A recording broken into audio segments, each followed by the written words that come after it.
ஓம் சாந்தி 6/12/2025 காலை முரளி. முரளியின் சாரம் பாபா சொல்றார், இனிமையான குழந்தைகளே, இந்த சரீரம் என்ற பொம்மையானது ஆத்மா என்ற உயிருள்ள சாவியின் மூலம் இயங்கிக் கொண்டிருக்கிறது. நீங்கள் தன்னை ஆத்மா என்று நிச்சயம் செய்யும் பொழுது பயமற்றவர்களாக ஆகிவிடுவீர்கள். கேள்வி: ஆத்மா சரீரத்துடன் விளையாட்டை விளையாடிக்கொண்டே கீழே வந்திருக்கிறது. ஆகையால் அதற்கு என்ன பெயர் கொடுக்கலாம்? பதில்: மரபொம்மை. நாடகத்தில் மரபொம்மைகளின் விளையாட்டை காண்பிப்பது போல, அதாவது பொம்மலாட்டத்தில் மரபொம்மைகளின் விளையாட்டை காண்பிப்பது போல, ஆத்மாக்களாகிய நீங்களும் மரபொம்மைகள் 5000 ஆண்டுகளில் விளையாட்டை விளையாடிக்கொண்டே கீழே வந்து விட்டீர்கள். மரபொம்மைகளாகிய உங்களை மீண்டும் மேலே செல்வதற்கான வழியை காண்பிப்பதற்காக தந்தை வந்துள்ளார். இப்பொழுது நீங்கள் ஸ்ரீமதி என்ற சாவியை பயன்படுத்தும் பொழுது மேலே சென்று விடுவீர்கள். பாடல்.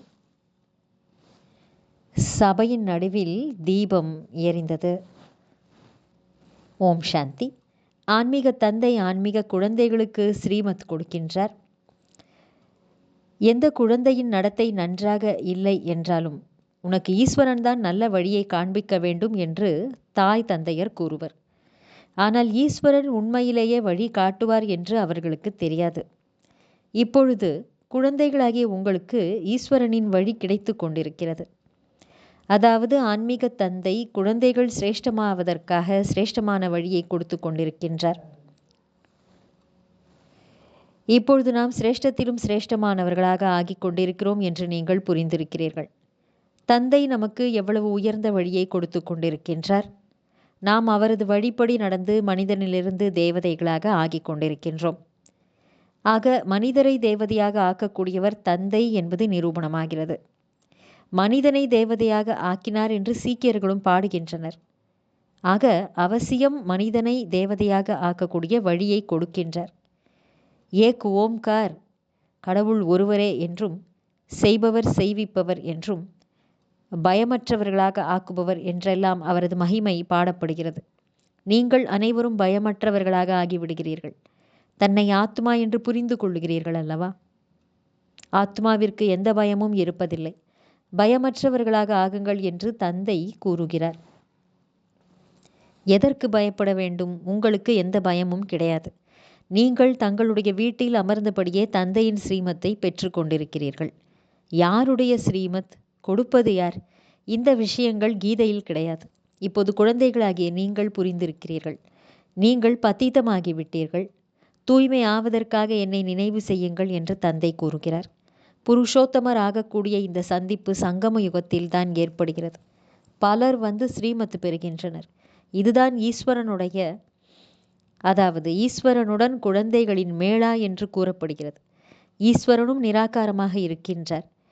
குழந்தைகளான ஆத்மாக்களும் நிராகாரமாக இருக்கின்றனர். நான் ஆத்மா என்ற இந்த பழக்கத்தை மிகவும் பக்காவாக உறுதியாக ஆக்கிக் கொள்ள வேண்டும். எவ்வாறு? பொம்மைக்கு சாவி கொடுத்து விட்டால் அது நடனமாடத் தொடங்கிவிடும். ஆக ஆத்மாவும் இந்த உடல் என்ற பொம்மைக்கு சாவியாகும். ஆத்மா இதில் இல்லை என்றால் எதுவும் செய்ய முடியாது. நீங்கள் சைத்தன்யமான உயிருள்ள பொம்மைகளாவீர்கள். பொம்மைக்கு சாவி கொடுக்கவில்லை என்றால் எந்த வேலைக்கும் அது பயன்படாது, நின்று போய்விடும். ஆத்மாவும் உயிரோட்டமுள்ள உணர்வுள்ள சாவியாகும். இது அழிவற்ற சாவியாகும். நான் ஆத்மாவைத்தான் பார்க்கிறேன் என்று தந்தை புரிய வைக்கிறார். ஆத்மாதான் கேட்கிறது என்ற பழக்கத்தை பக்காவாக ஆக்கிக் கொள்ள வேண்டும்.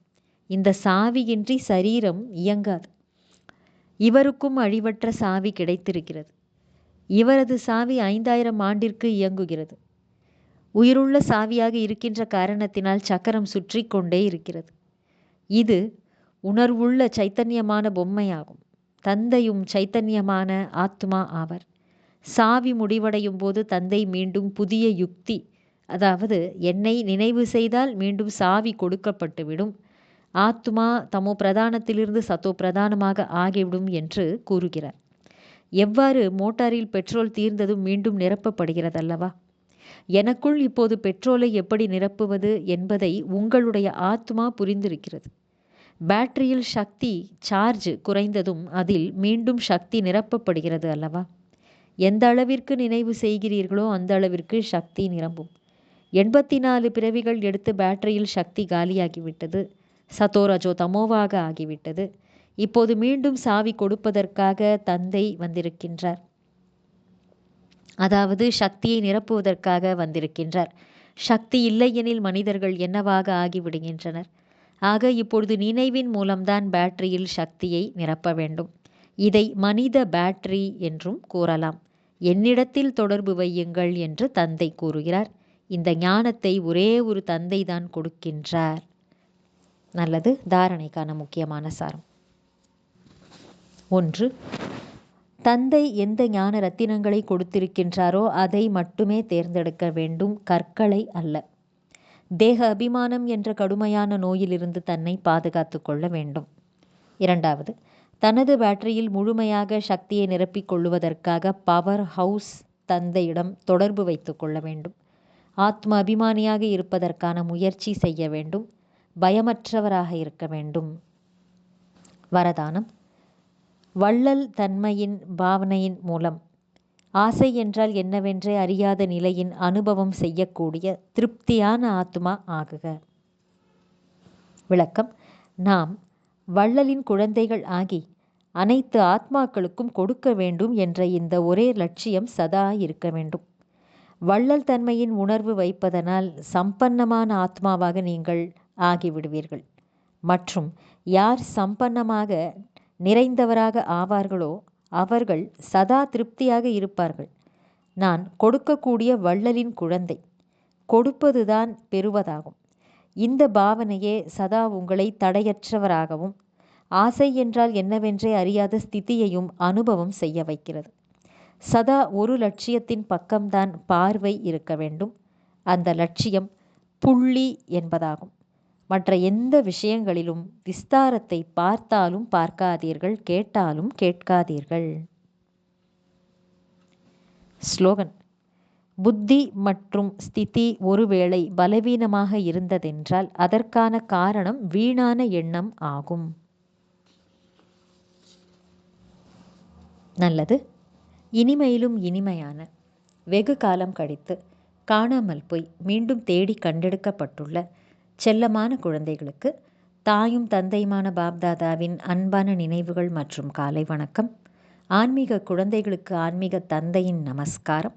ஆன்மீக தந்தைக்கு ஆன்மீக குழந்தைகளின் நமஸ்காரம். அவ்யக்த சமிக்கை. இப்பொழுது சம்பன்னம் மற்றும் கர்மாதீத் ஆவதற்கான ஆர்வத்தோடு செயல்படுங்கள். கர்மாதீத் ஆவதற்காக கர்மங்களின் கணக்கு வழக்குகளில் இருந்து விடுபட்டவர் ஆகுங்கள். சேவையில் இருந்தாலும் கூட சேவையின் பந்தனத்தில் மாட்டியிருக்கும் சேவாதாரியாக அல்லாமல் பந்தனத்தில் இருந்து விடுபட்டவராகி சேவை செய்யுங்கள்.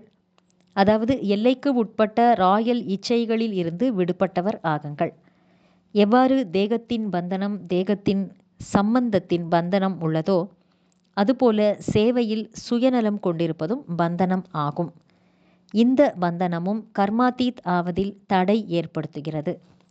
கர்மாதீத் ஆவது என்றால் இந்த ராயல் கணக்கு வழக்கில் இருந்தும் விடுபட வேண்டும். நல்லது.